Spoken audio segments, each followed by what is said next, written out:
So without further ado, here is the project that got me my current job in a AAA studio. In this video, I want to explain why I decided to make such a project, where did the inspiration came from. Most importantly, I will offer proof that this made me stand out as a candidate when applying for jobs, as I do have receipts. I will explain why this is something that is more interesting for a hiring team than the standard things that they see in every portfolio. And last, I want to make it relatable to any aspiring artist trying to make it in the industry. Like, what would be the actionable takeaways from this? The idea is not to simply replicate this project that worked for me in 2023. I want to explain the essence behind it, what it shows to recruiters, and why it matters to include such workflows. So I need to provide a bit of context. In the spring of 2023, I had worked on a few new projects for my portfolio, and I was applying almost full-time for an environment art position. My experience at the time was 2 years in an indie studio where we shipped Postal 4 a year earlier, and 7 years working in architecture, 3D animation, and VR. This is what my portfolio looked like before I published the project. I was teaching part-time in college at the time, so I could pay the bills, but I needed to get a full-time job ASAP. I started applying around the month of March and got a few interviews here and there, but I was not getting very far in the process with any studios. You know how we need to go through 3, 4, or more rounds of interviews during 2 or 3 months. Well, I was getting to the first or second round of interviews, and I was not getting that many of them to begin with. In the next sections, I will illustrate how this very project helped me go from getting very little traction to getting much more interviews, going to the second, third, fourth rounds of interview, got several art tests, and all the way to a contract offer that I have accepted and where I still am today. Here is the origin of the project. A friend of mine had sent me the link to this article of Carlos Sanchez's work on PUBG. It starts by going through modular kits, which everyone knows about. I already had examples of modular kits from the game I worked on my portfolio. But it went into details about RGB masks and how they could reuse lots of very simple modular kits thanks to this technique. While I was aware of this technique, I had only played around with it for fun and learning purposes. But seeing how it was used at a high level in Unreal Engine 4, I had to stop what I was doing, which was a complete environment, which would take me several weeks to finish, and then I would want to polish it, and that would lead me to 2 months before it would be ready to publish. So I decided to make a case study, take parts of the project that I was working on, and only show the RGB masks workflow with a clear breakdown to leave no room for confusion. I was aware of this technique, and I could explain it very clearly. So for the next few weeks, that's what I did,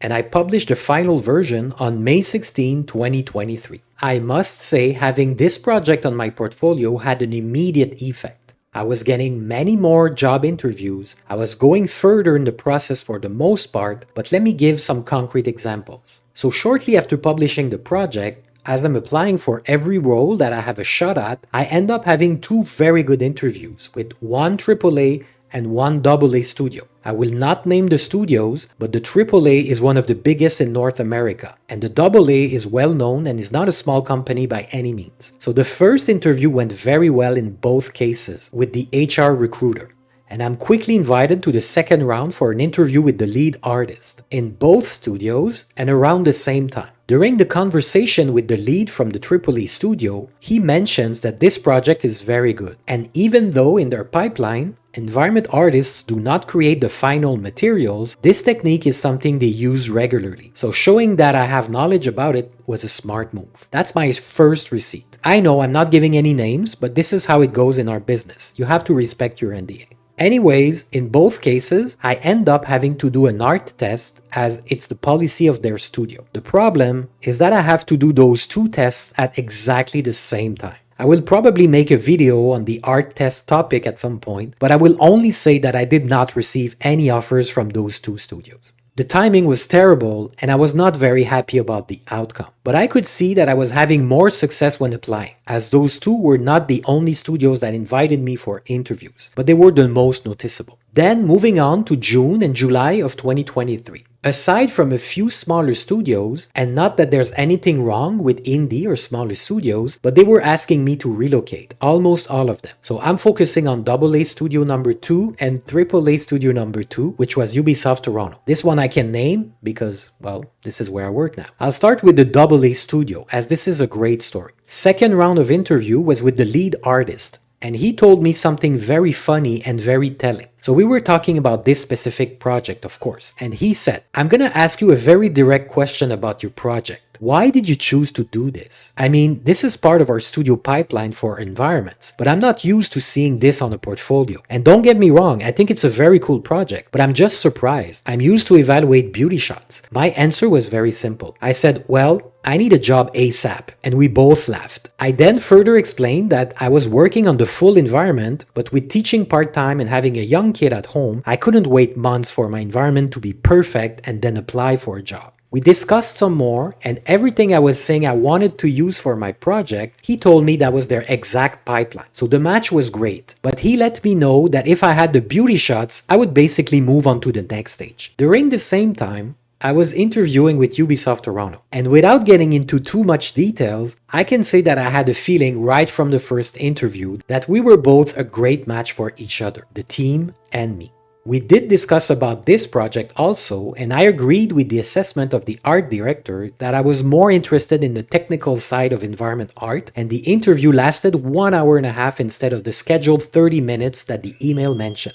I was then invited to a third round with the producers, which went very well. I felt it was more of a formality to have more people assess if I would work well with the team. I shortly received an invitation for a call with the HR recruiter, and it was to go over the details of my relocation, and the then non-official news that they would make me an offer. I received the offer the next day, and I have been working there ever since.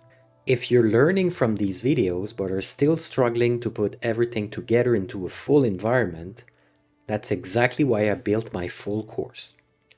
You'll build the entire scene step by step in real time, understanding composition, scale, materials, and lighting, so you can apply the same process to your own worlds. These environments were created by students using the same workflow you will learn here. It's designed for artists who already know the basics and want to create a professional portfolio work, not just isolated studies. This isn't about learning tools, it's about learning how professionals build environments. If that's where you're trying to get to, you can check the link in the description. So how can this help anyone? Well, I think it can help show the mindset of recruiters of AA and AAA studios. They don't expect juniors or intermediate artists to know everything or to have 3 years of experience. What they expect is that you do your homeworks and come prepared. You have to show them that you know the standard pipelines of the industry. It can be anything, really. I chose the RGB mask workflow as I was fascinated by this the first time I learned about it. But you could choose to show anything that is used on current production. You don't need to guess or to have some complex custom tools to do that. You'll have access to those once you get hired. Destruction systems, procedural systems, RGB masks, trim sheets, baked bevel trim, mid-poly workflow, normal edge decals. There are so many things that can be learned for free on YouTube or anywhere else online. You really have no excuses. I would advise to make at least one complete environment, interior or exterior, that doesn't matter much, but the quality has to be of the highest level that you can reach. Or more accurately, you should aim for a level that you do not have at the start of the project. And by learning and applying new tricks, you should gain several levels after each project. That's how you know you are not wasting your time. So one environment and one prop. More like a hero prop or just a more complex asset. If you want to make more, make sure the quality is consistent. Quantity is the worst enemy for anyone with less than 3-4 years in a studio.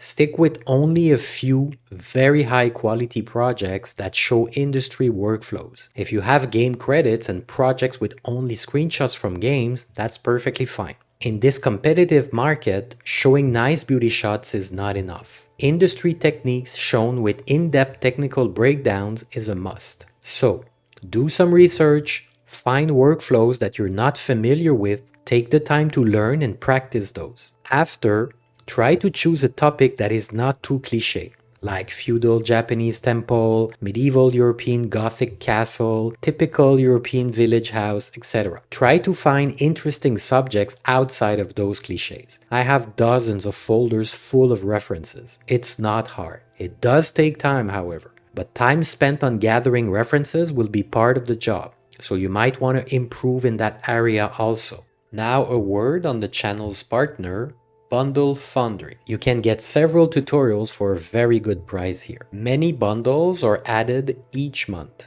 Several bundles just launched. You want to check this out. Check out the price also. This is great value. This is a great opportunity to level up your skills at a great price. Links to the bundles will be in the description. I'm also offering a AAA portfolio checklist that might help you figure out what's important for employers when applying for a job. The link is in the description. And a quick thank you to the members supporting the channel. Your support helps make these videos possible.